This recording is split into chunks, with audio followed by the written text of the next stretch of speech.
నమస్కారం. మీ అందరికీ గుర్తుండే ఉంటుంది 1979-80 సంవత్సరాల్లో మరాఠవాడా యూనివర్సిటీ పేరుని అంబేద్కర్ యూనివర్సిటీగా మార్చడానికి ప్రభుత్వం నిర్ణయం తీసుకున్నప్పుడు మరాఠవాడాలో ఉన్న ఆధిపత్య కులాలు పెద్ద ఎత్తున దాన్ని వ్యతిరేకిస్తూ దళితుల మీద దాడులు జరిగిన సందర్భాలు మనం చూసినాం.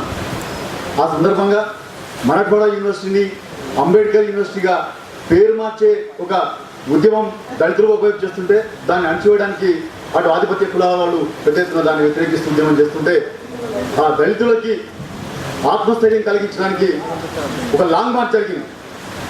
నాగ్పూర్ నుంచి ఔరంగాబాద్ వరకు. నాగ్పూర్ విదర్భలో ఉంటుంది, ఔరంగాబాద్ మరాఠవాడలో ఉంటుంది. నాగ్పూర్ నుంచి ఔరంగాబాద్ వరకు ఒక లాంగ్ మార్చ్ నిర్వహించి దళితుల్లో పెద్ద ఎత్తున ఆత్మస్థైర్యం నింపిన ఒక గొప్ప వ్యక్తి ఇవాళ మన ముందున్న ప్రొఫెసర్ జోగిందర్ కవాడే గారు. అటువంటి మహా ఉద్యమానికి నాయకత్వం వహించిన కవాడే గారు ఇవాళ రెండవసారి మన విద్యావంతుల వేదిక డయాస్ మీద మాట్లాడడానికి వచ్చిండు. మొదటిసారిగా 2008లో తెలంగాణ విద్యావంతుల వేదిక రెండవ మహాసభ వరంగల్లో జరిగినప్పుడు అక్కడ ప్రారంభోపన్యాసం చేసి మనందరికీ ఉత్తేజాన్ని ఇచ్చి గొప్ప ధైర్యాన్ని ఇచ్చిన కవాడే గారు ఇవాళ రెండవసారి మరొకసారి ఈ రాష్ట్ర సదస్సులో పాల్గొనడానికి మన ముందుకు వచ్చారు. కవాడే గారు పీపుల్స్ రిపబ్లికన్ పార్టీ యొక్క జాతీయ అధ్యక్షులు, అట్లనే దళిత్ లిబరేషన్ ఆర్మీ యొక్క వ్యవస్థాపకులు, దళిత్ ముస్లిం మైనారిటీస్ సురక్షా మహాసంఘ్ అనే సంస్థకి ఫౌండర్ ప్రెసిడెంట్గా ఉన్నారు. విదర్భ రాజ్య సంగ్రామ సమితి అని విదర్భ రాష్ట్రం ఏర్పాటు కోసం పోరాటం చేస్తున్న ఒక సంస్థ కూడా ఆయన కన్వీనర్గా వ్యవహరిస్తున్నారు. తాను అంటే అణచివేతకు గురవుతున్న ప్రజల హక్కుల కోసం, ముఖ్యంగా దళితులు, ఆదివాసీలు, ఓబీసీలు, మైనారిటీలు, రైతులు, భూమి లేని కూలీలు, పేదల కోసం, అసంఘటిత రంగంలో ఉన్న కూలీల కోసం పెద్ద ఎత్తున ఉద్యమాలు చేస్తున్న నాయకుడిగా విదర్భ ప్రాంతంలో చాలా చిరపరిచితులు. అక్కడి నుంచి లోక్సభకి 1910 లోక్సభకి ఎన్నికై అక్కడ ప్రజలకు పెద్ద ఎత్తున సేవ చేసిన మహామనిషి. ఇంతకుముందే చెప్పినట్టు లాంగ్ మార్చ్ కూడా నిర్వహించి ప్రజల్లో, ముఖ్యంగా దళితుల్లో పెద్ద ఎత్తున అభిమానం చూడకున్న వ్యక్తి. విదర్భ కోసం జరుగుతున్న పోరాటంలో పెద్ద ఎత్తున అక్కడ ప్రజల్ని, మేధావి వర్గాన్ని సమీకరిస్తూ అక్కడ ఉద్యమానికి నాయకత్వం వహిస్తున్నారు. ఈ విదర్భ రాష్ట్రాన్ని ఏర్పాటు చేసే క్రమంలో కాంగ్రెస్ ఎన్సీపీ కోalition గవర్నమెంట్కి వ్యతిరేకంగా ఆయన ఇటీవలి కాలంలో ఎమ్మెల్సీగా ఉన్నాడు. ఆ ఎమ్మెల్సీ పదవి కూడా రాజీనామా చేసి ఇవాళ విదర్భ రాష్ట్రం కోసం పెద్ద ఎత్తున పోరాటంలో నిమగ్నమైన వ్యక్తి. మనకి తెలంగాణకి ఒక మంచి మిత్రుడు. Sir, you are a great friend of Telangana and also a friend of oppressed people. ఇవాళ మన కోసం మనకు సందేశం ఇవ్వడానికి హైదరాబాద్కి వచ్చి, నాగ్పూర్ నుంచి హైదరాబాద్కి వచ్చి మన ముందు ప్రసంగించడానికి వచ్చినందుకు వారికి మనందరి తరఫున ధన్యవాదాలు తెలియజేస్తూ సెలవు తీసుకుంటాను. జై తెలంగాణ, జై విదర్భ, जय विदर्भ, विदर्भ का लोग संघर्ष करो, हम तुम्हारे साथ हैं. विदर्भ के लोग संघर्ष करो,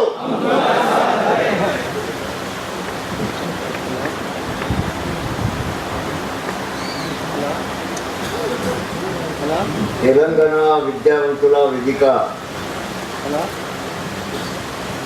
और तेलंगाना डेवलपमेंट फोरम की ओर से तेलंगाना राष्ट्र निर्माण के लिए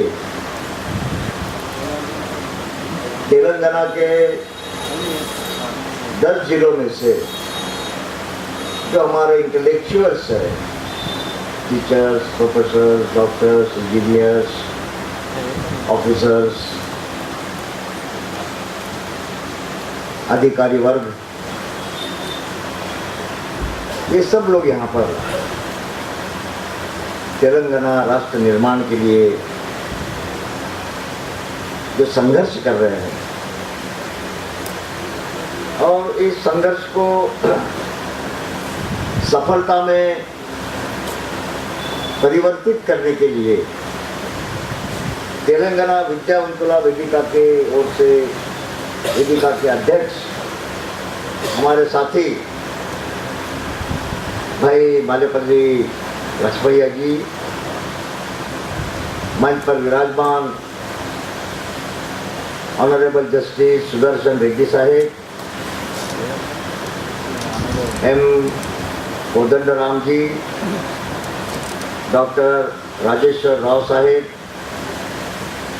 CPI ML के हमारे भाई गोवर्धन जी, देवी प्रसाद जी राव, जे गौरी शंकर जी, के वेंकट स्वामी जी, कोथुरु श्रीनिवास जी, जमात इस्लामी के हमारे साथी जनाब हमीद मोहम्मद साहिब,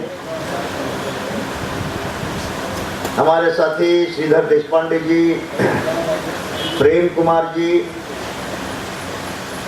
अभी अभी यहाँ पर पधारे हमारे आदिलाबाद जिले के हमारे पीपल्स रिपब्लिकन पार्टी के नुमाइंदे गिरधर जंगमे जी,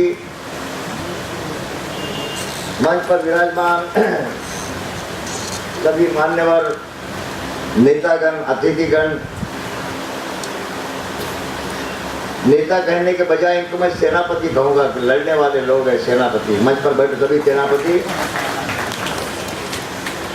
उपस्थित साथियों, मुझे खुशी इस बात की होती कि मैं तेलुगु भाषा में बोल सकता। बहुत कोशिश करता रहा लेकिन बार बार आते रहा जाते रहा। कभी हमारे ईस्ट गोदावरी जिले में गया, कभी राजमुंड्री गया, कभी अमलापुरम गया, कभी आदिलाबाद गया, निजामाबाद गया और तेलंगाना के लगभग 10 जिलों में मैं जाकर आया। जहां तक कोस्टल आंध्रा का सवाल है, रायलसीमा का सवाल है, उधर भी जाकर आया और इस बात की मुझे खुशी है, चाहे वो रायलसीमा, चाहे कोस्टल आंध्रा हो, तेलंगाना तो है ही अपना, लेकिन आंध्र प्रदेश के अंदर में जहां जहां बाबा साहब डॉक्टर अंबेडकर को मानने वाली जनता है, चाहे वो कोस्टल आंध्रा की रहने वाली हो, चाहे वो रायलसीमा के रहने वाली हो, वो सभी का तेलंगाना राष्ट्र समिति, तेलंगाना राज्य को समर्थन है, तेलंगाना राष्ट्र के निर्माण के लिए। अभी 4 महीने पहले मैं अमलापुरम गया था, प्रेम कुमार जी, और मैंने वहां पर, वो तो कोस्टल आंध्रा है, ईस्ट गोदावरी डिस्ट्रिक्ट के अंदर, वहां जाने के बाद जब मैंने तेलंगाना राष्ट्र निर्माण की बात की तो लोगों ने ताली बजा के उसका स्वागत किया।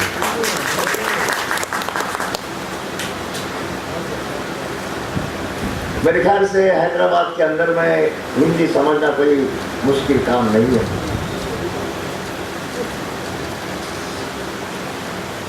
हमारे आंध्र प्रदेश की भाषा तेलुगु है और हम क्या मांग रहे हैं?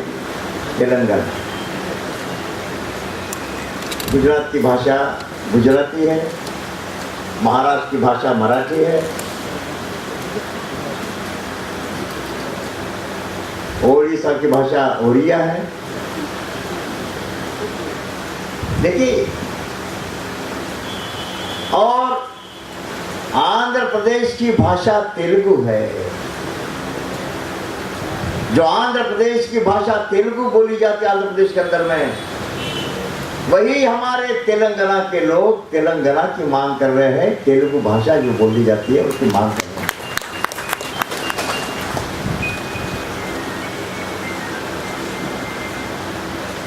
मैं ज्यादा समय नहीं लूंगा।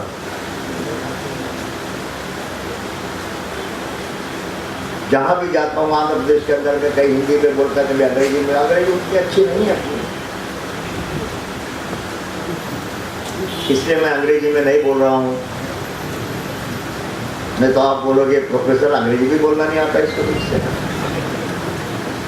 तो उसको टालने के लिए जनाब मैं हिंदी का सहारा ले रहा हूँ, बीच बीच में उर्दू का भी सहारा ले लूँगा।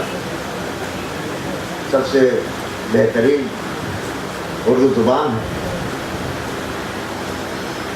मुझे इस बात का बड़ा ताज्जुब होता है कि कुछ लोग आंदोलन में से भागने की कोशिश करते हैं, आंदोलन को तोड़ने की कोशिश करते, चंद सोने चांदी के सिक्के लेकर, चंद दो चार खुशियों की लालच में आकर अपने आप को बेच देते हैं। लेकिन जिनका ज़मीर साबुत होता है, दुनिया उनको खरीद नहीं सकती। तेलंगाना के लोगों का ज़मीर, सेल्फ, हमारा ये तेलंगाना राष्ट्र निर्माण, ये हमारे सेल्फ रिस्पेक्ट मूवमेंट है, सेल्फ रिस्पेक्ट मूवमेंट। और इसलिए साथियों, सर मैंने देखा, माफ कीजिए, justice Sudarshan Reddy sir, please please please please, most welcome sir. अंदर चप्पटलతో स्वागत। जस्टिस सुदर्शन रेड्डी साहब का आगमन हो चुका है और उनके आगमन के पहले ही मैंने उनका नाम ले लिया था। बेटर लेट देन नेवर, देरी से ही सही। लेकिन एक जस्टिस तो आए यहाँ पर, तो एक जस्टिस श्री कृष्ण, एक वो जस्टिस है। केंद्र सरकार ने कमीशन बनाया, जस्टिस श्री कृष्ण कमीशन, हमारे तेलंगाना राज्य के निर्माण में के बारे में। किसने उनको जस्टिस बनाया मेरे समझ में नहीं आता। माफ करना, लेकिन जो बात उन्होंने कही मेरे ख्याल से देश के और दुनिया के किसी जस्टिस ने आज तक नहीं की। आप इंसाफ दे सकते हो तो दीजिए, अगर इंसाफ नहीं दे सकते, न्याय नहीं दे सकते, तो कम से कम नाइंसाफी तो मत कीजिए, नाइंसाफी मत कीजिए। जस्टिस रेड्डी साहब जी यहाँ पर आए तो मुझे श्री कृष्ण, जस्टिस श्री कृष्ण की याद करके कमीशन की याद आई। रिपोर्ट, कमीशन का रिपोर्ट उन्होंने गवर्नमेंट को दिया, सेंट्रल गवर्नमेंट को दिया। 1 से लेकर 9 चैप्टर उसके अंदर में है। 8वां चैप्टर नदारत है, गायब तो जस्टिस। तो हमारे एक साथी हाई कोर्ट में पिटीशन डाला उन्होंने, ये 8वां चैप्टर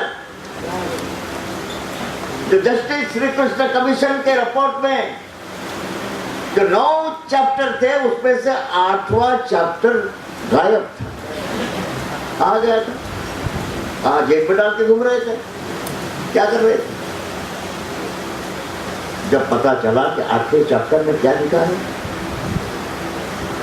बड़ी सनसनीखेज बात है, बड़े अफसोस की बात है कि एक जज, एक जस्टिस जिसके हाथ में इंसाफ का तराजू है, वो 8वें चैप्टर में ये कहता है अपने कमीशन के रिपोर्ट के 8वें चैप्टर में कि तेलंगाना राज्य निर्माण के आंदोलन को कुचलने के लिए, दबाने के लिए क्या क्या करना चाहिए, वो सुझाव दिए।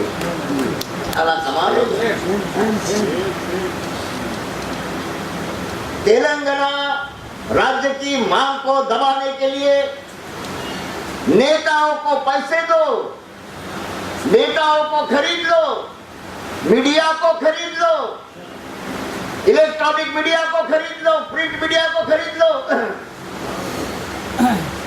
और इसके बावजूद भी अगर नेताओं को कुर्सी की लालच दे दो, पैसे की लालच दे दो, मंत्रियों की कुर्सी की लालच दे दो, इसके बाद भी अगर नहीं मानते हैं और आंदोलन करते हैं तेलंगाना के लोग, तो गोलियां चलो, लाठियां चलो, जेल में डालो। गोलियां कौन सी?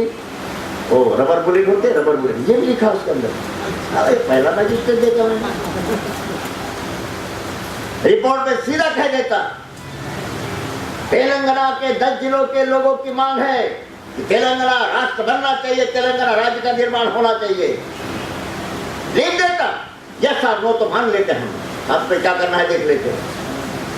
लेकिन तेलंगाना राज्य निर्माण के आंदोलन को दबाने के लिए जस्टिस श्री कृष्ण जैसा एक न्यायमूर्ति, न्यायाधीश इस प्रकार के सुझाव सरकार को करता है, कुचल डालो, मार डालो, पैसे से खरीद लो, सोने से खरीद लो, चांदी से खरीद लो और इस आंदोलन को कुचल डालो, ये कहने की हिम्मत करने वाला है ये श्री कृष्ण, जस्टिस श्री कृष्ण आयोग का मैं धिक्कार करता हुआ है, धिक्कार करता। मुझे मालूम नहीं था ये, जहां पर आने के बाद पता चला। मैं तो आप हैदराबाद में पहली बार जब पहुंचा तो जस्टिस श्री कृष्ण कमीशन के रिपोर्ट को जलाकर राख कर देता, आग लगा देता। धन्यवाद रेड्डी साहब, आप आए। आप जैसे लोगों पर हमें भरोसा है, आपको देखने के बाद इंसाफ का भरोसा हो जाता है। लेकिन इसके बावजूद हमारे लोग घबराए नहीं। घबराने की क्या बात है? मुश्किलों से भाग जाना आसान होता है, मुश्किलों से भाग जाना आसान होता है। बुज़दिल है वो लोग जो भाग जाते हैं, बुज़दिल है वो लोग जो भाग जाते हैं। लड़ने वालों के कदमों में जान होता है, लड़ने वालों के कदमों में जान होता है। मैं सबसे पहले तेलंगाना राष्ट्र निर्माण के आंदोलन में, ये भी एक स्वतंत्रता का आंदोलन है, स्वाभिमान सम्मान का आंदोलन है। इस आंदोलन में आज तक जितने भी हमारे साथी शहीद हुए, हमने खड़े होकर उनको श्रद्धांजलि अर्पित की। श्रद्धांजलि अर्पित 2 मिनट मौन खड़े होकर श्रद्धांजलि अर्पण करना बहुत आसान काम है दोस्तों, लेकिन जिन्होंने अपनी कुर्बानियां दी, जिन्होंने बलिदान दिया, क्या केवल 2 मिनट खड़े रहने से उनके बलिदान का सार्थक हो जाएगा? उनके बलिदान का सार्थक तब होगा जिस तेलंगाना राष्ट्र निर्माण के लिए उन्होंने अपनी जान दी, खून दिया, सब कुछ दिया, समर्पित कर दिया। किसी ने जला लिया, हमारे उस्मानिया यूनिवर्सिटी के हमारे बच्चों ने खुद को जलाकर राख कर दिया, किसी ने जहर पी लिया, कोई पुलिसों के लाठियों से मारे गए, कई पुलिसों के बंदूकों के गोलियों से शहीद हो गए। ये तेलंगाना राष्ट्र निर्माण के लिए जो हमारे बहादुर साथी शहीद हुए, जब तक तेलंगाना राज्य का निर्माण नहीं होगा, सही मायने में श्रद्धांजलि अर्पण करने का हमें अधिकार नहीं होगा। साथी,